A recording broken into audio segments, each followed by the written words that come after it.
안녕하세요. 오토기어 김정민입니다. 토요타 키오 회장이 GR 브랜드와 M 브랜드의 모터스포츠에서의 협력, 앞으로 뭐 구체적으로 어떤 식으로 기술 협력을 하자 이런 것보다는 우리가 모터스포츠를 위해서 한번 뭉쳐보자, 그 재미있는 걸 한번 만들어보자, 먼저 제안을 했고 한국에도 왔습니다. 야, 이거 과거의 토요타의 그런 자존심, 포지션 생각해보면 와, 이런 일도 생기는구나. 그리고 현대모터스 그룹의 달라진 위상, 토요타가 미래 경쟁자의 가장 주된 파트너이자 또 앞으로 세계 시장을 놓고 첨예하게 이제 경쟁을 해야 될 가장 숙적의 대상으로 보고 있는 것이 다 아마 이렇게 예상을 해도 되지 않을까 싶습니다. 사실 내연차와 하이브리드만 놓고 보면 토요타가 더 위죠. 국제적인 위상이나 또 기술력이라든지 그동안 해온 노하우, 이런 것들이 토요타가 더 유리한 입장이 있습니다만, 전기차 시대로 전환된다 그러면 이제 입장이 바뀔 수 있는 그러한 환경적인 요인들을 우리는 여러 군데에서 보고 있습니다. 토요타 아키오와 같이 정말 전 세계를 쥐락펴락하는 그런 기업의 수장이라면 미래의 현대 모터스 그룹의 전동화 전략 및 전기차 모빌리티 시장에서 어떻게 위상이 바뀔 것인지에 대한 예상은 뭐 누구보다 더 명확하게 할 겁니다. 그래서 경계해야 될 숙적이지만 또 협력을 하지 않으면 안 되는 그런 강력한 파트너로서의 현대모터스 그룹의 아마 그런 비중을 이번에 공개적으로 보여주는 단면이 아닐까, 뭐 그런 생각이 좀 듭니다. 아시다시피 토요타 아키오 회장은 모터스포츠에 대한 열정이 대단하죠. 그래서 GR 브랜드, 그 다음에 가주 레이싱팀, 뭐 이런 것들이 토요타 아키오 회장의 개인적인 애정에 의해서 사실 만들어진 결과물이기도 합니다. 어쨌든 이 GR 브랜드와 또 N 브랜드, 이 두 브랜드가 현재 WRC에서 또 양대 산맥으로 좋은 성적들을 보여주고 있고, 앞으로 이제 미래 전기차 시대에서 이 두 브랜드가 어떤 식의 경쟁과 협력을 이끌어 나갈 것인가, 뭐 이런 것들을 보는 것도 좋은 재미 포인트가 아닐까 싶고요. 사실 토요타가 미래 전기차 시장에서 현대 모터스 그룹의 N 브랜드, 아이오닉 5N, 이 모델에서 가장 부럽거나 또 두려워하거나 경계하는 기술 한 가지만 딱 뽑으면 뭘까요? 여러분들, EGMP의 끝판왕인 아이오닉 5N에서 여기에서 가장 다른 제조사들이 앞서고 싶어하고 따라하고 싶어하고 또 자기 걸로 만들고 싶은 핵심 기술 하나를 꼽으라면 뭘까요? 여러분들 뭘 꼽으시겠습니까? 바로 회생제동입니다. 이 고성능 전기차에서 이 회생제동은 엄청난 의미를 갖고 있어요. 두 가지를 해결합니다. 첫 번째는 여러분들이 잘 아시듯이 PMSM 모터 빠르게 회전하는 고회전 영역에서는 약계자 제어를 해야 됩니다. 역기 전력이 진짜 문제죠. 이걸 어떻게 잘 제어를 하느냐, 다시 말해서 인덕터스 설계를 통해서 성능과 효율을 어떻게 잘 잡아내느냐, 이게 문제입니다. 한정된 배터리로 최대한 먼 거리를 가야 되고, 그리고 이 말하자면 에너지가 응축돼 있어서 화재 위험을 갖고 있는 리튬이온 배터리를 잘 제어를 해야 고시레이트에서 안정적으로 작동을 하고 또 많은 그런 발열들을 제어를 해서, 그래서 무리 없이 출력 제한을 걸지 않아도 잘 동작할 수 있도록 유지할 수 있고, 그리고 그 BMS의 전체적인 제어를 통해서 재충전을 최대한 많이 해도 SOH가 떨어지지 않는 이런 결과물을 얻을 수 있습니다. 그러니까 이 회생제동이 그 부분에 있어서 굉장히 결정적인 역할을 합니다. 이게 첫 번째고요. 두 번째는 고성능 전기차, 이거는 뭐 내연차도 마찬가지입니다. 고성능 파워트레인을 집어넣었을 때 비용 상승에서 가장 큰 부담이 되는 부분이 어디인가? 여러분들이 이걸 좀 생각을 해보세요. 고성능 파워트레인을 만드는데 들어가는 비용은 다 비슷비슷합니다. 내연차든 뭐 내연차에 물리는 변속기든 뭐 출력 전달 장치든 성능이 올라간 만큼 강화를 시키거나 또 성능을 뽑으면 됩니다. 그런데 이 성능이 올라가면 갈수록 비율적으로 비용이 증가하는 부분이 있는데, 그게 뭐냐면 제동 시스템이에요. 이 제동 시스템은 성능이 올라가면 올라갈수록 배수로 비용이 증가를 합니다. 결국은 어디까지 가야 됩니까? 카본 세라믹까지 가야 되는 카본 세라믹 로터에 막 대구경 캘리퍼에 이런 거 꼽아놓고 이래버리면 제동 시스템에만 적게는 뭐 1, 2천만 원에서 높게는 막 1억 넘어가는 비용도 들기도 합니다. 일부 슈퍼카의 경우에는.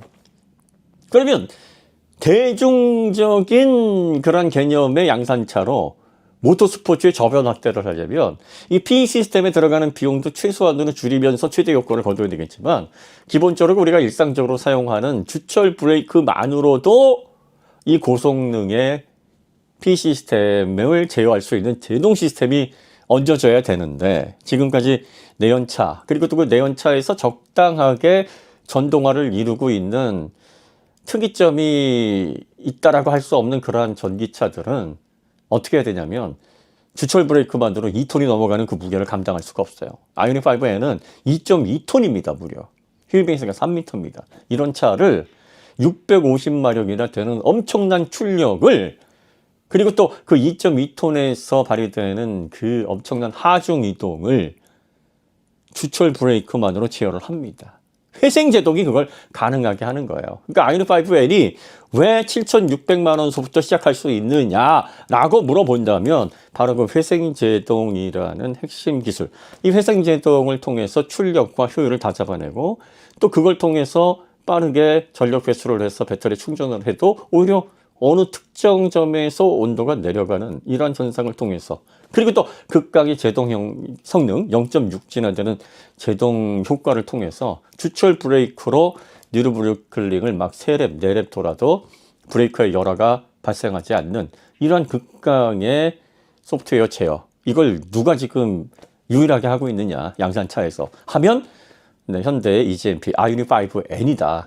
그러니까 여기에서 지금 EGMP, 특히 아이오닉 5N의 가장 차별성 있고 다른 브랜드에게 야, 저거 진짜 빨리 저기 도달해가지고 우리가 저걸 앞서는 기술력을 확보를 해야 되는데 라고 누구나가 다 개발자라고 생각하고 있는 그 핵심이 차대 아니에요. 셋이 아니에요. 외형적인 어떤 특징 아닙니다. P 시스템의 출력 아닙니다. 아니, 테슬라는 이미 1000마력 넘겼고 지금 포르쉐도 넘어갔잖아요. 이런 거는 전기 모터, 뭐 인버터 제어, 뭐 이런 것들을 통해서 기본적으로 얻는데 크게 문제가 없다. 결과적으로 뭐가 문제냐 그러면, 회생 제동, 이걸 통한 제동 효과 및 에너지 회수를 통한 주행거리 확대 및 배터리 시스템의 안정적인 제어, 그리고 SOH 최대한 확보, 뭐 이런 것들입니다. 그러니까 제가 전기차 시대에서 가장 중심이 PE 시스템일 수밖에 없고, 그 PE 시스템은 단순히 우리가 눈에 보이는 모터나 배터리 셀 이런 게 아니라 결과적으로 이걸 제어하는 그 제어 소프트웨어가 핵심이다. 그 제어 소프트웨어가 핵심이다 보니까 사실 양산차는 WRC, 랠리카 뭐 이런 데 그대로 못 들어가요. 이게 셋이든 파워트레인이든 들어갈 수가 없어요. 그런데 전기차 시대가 돼서 아이오닉 5N에는 그게 그대로 들어가요. 그리고 나서 소프트웨어를 좀 더 강화시켜서 양산차에 없는 부분들을 새롭게 시도를 해보는 겁니다. 이 핸드브레이크처럼, 그리고 WRC 사륜구동 제어 소프트웨어처럼. 그러니까 이 소프트웨어가 전기차 시대에는 핵심일 수밖에 없어요. 그러면 그 외 요소들은 안 중요하냐? 아니죠. 제가 이렇게 비유하시면 될 거예요. 지금 이 워크스테이션 HP 파워북 G11 이걸 쓰고 있는데, 이게 이제 14세대 울트라 9에 뭐 8테라에 뭐 스펙이 좀 나름 한 600만 원 후반대, 700만 원 가까운 그런 구성입니다. 자, 이런 워크스테이션에서 케이스 이거 감싸고 있는, 말하자면 이거 차대, 이게 중요합니까? 안 중요합니까? 중요하죠. 이 워크스테이션을 마침 이걸 뭐 들고 다니다가 떨어뜨렸을 때 잘 보호를 해야 됩니다, 내부를. 그리고 뭐 부식되거나 또 내부에 어떤 충격을 주거나 이런 것들 다 감안해야 됩니다. 그래서 실제로 이런 케이싱을 할 때 이 소재라든지 겉부분을 뭐 아노다이징 하라는 그런 공법이 있어서 굉장히 공을 많이 들입니다. 하지만 이 워크스테이션이 700만 원 가까이 되는 이유가 이 차대 때문인가요?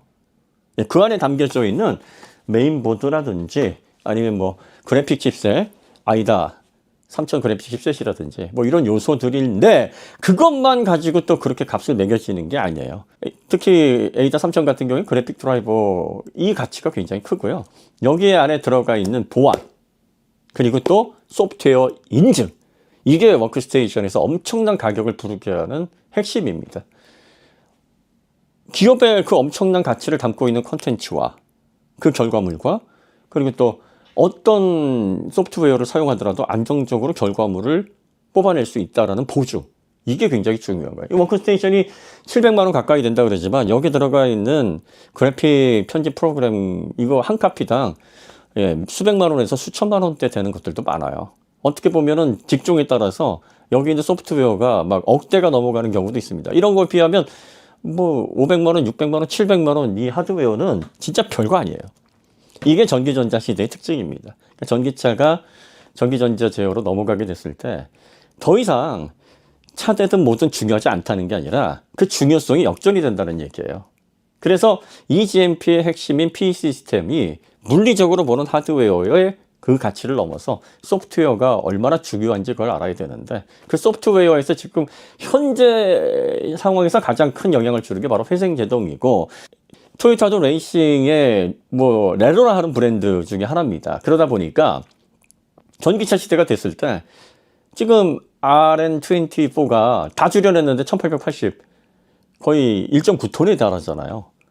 레이싱카는요 보통 1.1톤에서 1.2톤 딱 그 정도 선에서 해야 이게 제동 시스템에 크게 어려움 없이 잘 다뤄낼 수가 있습니다. 그런데 2톤 가까운 놈들을 WRC든 아니면 그 외에 레이스 튜브를 해서 그 극강의 환경에서 하중 이동을 받아내는 제동 시스템을 만들어내야 되는데 그거 어떻게 만들어냅니까?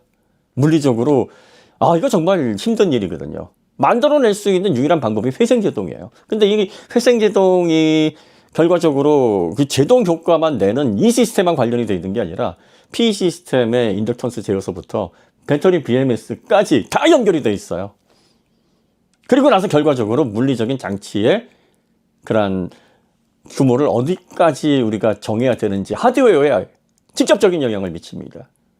그러니까 얼마 전에 우리가 파이크스 피크 힐 클라임에서도 다른 건 레이스카에 맞게 마개조를 했는데 브레이크 시스템은 그냥 그대로 놓은 거예요. 주철 브레이크, 유일하게 주철 브레이크 놓고 그 엄청난 코스를 주행해낸 양산차 베이스의 레이스카는 아이오닉 5N 전기차에서 유일합니다. 그러니까 이거를 토요타에서도 주목을 할 수밖에 없어요. 그러니까 앞으로 이거를 우리가 하지 않으면 미래 전기차에서 특히 모터스포츠에서는 이 전동화된 그런 레이스카로 명함을 못 내밀 텐데 이걸 빨리 우리가 극복을 해야 되려면 적과 손을 안 잡을 수가 없다. 경쟁자이자 협력 관계를 이뤄나가서 이거 빨리 우리가 핵심을 잡아내야 미래 모빌리티에서 현대차가 약진하는 거를 우리는 넉넉히 볼 수는 없잖아요. 세계 1위의 명성이 있으니까 그걸 제지하려면 어찌됐든 간에 적진에 들어와서 그걸 배워야 되는 겁니다. 그걸 자기 걸로 만들어야 되는 거예요. 그러려면 협력이 먼저지. 어떻게 보면 정말 영악한 거고 정말 앞으로 시류가 어떻게 지금 바뀌고 있는지 토요타 아키오는 정말 잘 알고 있는 겁니다. 먼저 제안을 했고 왜 한국에 왔겠어요? 가져갈 게 있으니까. 그리고 가져갈 게 차후 전기차 먹거리에서 엄청난 덩어리니까 이걸 어떻게 해서든지 빼가겠다라는 그런 생각을 머릿속으로 지금 계산기 열심히 돌리고 있는 겁니다. 현대에서도 영악하게 하셔야 됩니다. 토요타에서 얻을 수 있는 거 얻고 줄 수 있는 건 최대한 핵심을 빨리 가져갈 수 없도록 그 완급 조절을 좀 잘 하셔야 되지 않을까 싶습니다. 어찌됐든 세상은 바뀌고 있고 그 바뀐 이런 무대에서 우리나라 전기차, K 전기차 또 K 배터리 그리고 전기차 시대에서 새롭게 쓰여질 모터스포츠의 미래가 어떻게 될지 우리가 한번 관심을 가지고 지켜보는 거 얼마나 흥미진진한지 모르겠습니다. 네, 이번 이야기는 여기서 마치도록 하고요. 다음에 더 좋은 콘텐츠로 찾아뵙겠습니다. 감사합니다.